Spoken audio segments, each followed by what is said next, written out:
যদি কোনো জিনিসে পা লাগে তাহলে আমরা হাত মুখে এবং কপালে দিয়ে সালাম করি, এটা ইসলামী দৃষ্টিতে কেমন? এটা আমাদের দেশে বেশ প্রচলিত আছে।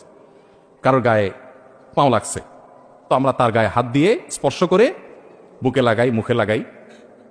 এরকম কোনো সম্মানিত কোনো বস্তু মনে হলো বইয়ের মধ্যে পা লাগছে, আমরা এই কাজ করি। এটা সঠিক কিনা?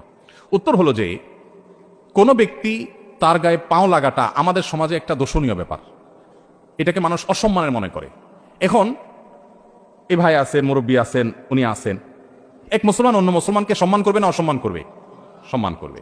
এখন পাও দিয়ে টাচ করলে সেটা যদি অসম্মান হয়, আমাদের সমাজে সম্মান অসম্মানের ভাষাটা কিন্তু আবার ভ্যারি করে সমাজের উপরে। সব সমাজে সব আচরণ সম্মানের না, সব আচরণ অসম্মানের না। যেমন আমি একটু উদাহরণ দিলে বুঝে আসবে আপনাদের। আমি সৌদি আরবে ছিলাম, বিভিন্ন দেশে মানুষের সাথে মিশেছি সেই সুবাদে। তো ইন্ডিয়ান মানুষদের মধ্যে, ইন্ডিয়ান কিছু কেরালা, তামিল, ওই সমস্ত এলাকার মানুষদের মধ্যে একটা কালচার বেশি আছে। ইন্ডিয়ার অন্যান্য অঞ্চলেও আছে, কিন্তু ওরা বেশি করে। আপনি কোনো কিছু জিজ্ঞেস করেছেন বা সে হাঁ সুলক, সায় সুলক মাথা নাড়াবে। তো আমরা বাংলাদেশে মানুষ সাধারণত হাঁ বললে ভাই মাথা নাড়াই, তাই না? তারা হাঁ বলে মাথা নাড়া মানে দেখাবে কিভাবে? হাঁ, এটা বুঝাবে কিভাবে? হ্যাঁ ভাই, হ্যাঁ হ্যাঁ, এমনভাবে মাথা নাড়াবে আপনি যদি আগে কখনো না দেখেন, বলুন ব্যাপার কি? হ্যাঁ, এটাকে না কি না, আসলে সে কিন্তু হ্যাঁ বলছে। তো এই যে মানুষের ভাষা, এটা অঞ্চলভেদে পরিবর্তন হয়। একই ভাষা এক জায়গায় একটা মিন করে, আরেক জায়গায় আরেকটা মিন করে। আমি ফিলিপিনোদেরকে দেখেছি সৌদি আরবে, তাদের সাথে কাজ করেছি। আমার অফিস সহকর্মীও ছিলেন ফিলিপিনি ওলামা একরাম, দায়ীরা ছিলেন দাওয়া অফিসে সৌদি আরবে।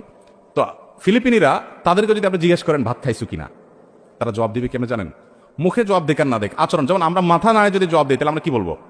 হ্যাঁ খাইছি, এই টাইপের কিছু একটা বলবো, তাই না? মুখে না বললে মাথা নাড়লে। আর ওরা কি করে? চোখের উপর দিকে উঠায়, যেমন এই যে এরকম বলে। এখন আমাদের যদি কাউকে জিজ্ঞেস করা হয় ভাই ভাত খাইছো, আর ও যদি এরকম চোখ ঘোরায়, মায়ের খাওয়ার উপক্রম হবে না? জিজ্ঞেস করলাম তুমি ভাত খাইছো কিনা, ভালো কথা বললাম, তুমি তো চোখ বড় বড় করতেছো। তাহলে যেই জিনিসটা তাদের কাছে হাঁ সূচক, সেটাই আমাদের কাছে আয়েব সূচক। এই জন্য বলা হয় এক এলাকার গালি আরেক এলাকার। এই জন্য শরিয়ার নির্দেশনা অনুযায়ী মানুষকে সম্মান করতে হবে। এখন পাও লাগাটা আমাদের এলাকাতে এটা আয়েবের, অসম্মানের। কাউকে অসম্মান করতে হলে পাও দিয়া তাকে টাচ করা হয়। আরবের মানুষের কাছে এটা কিন্তু আয়েবের না।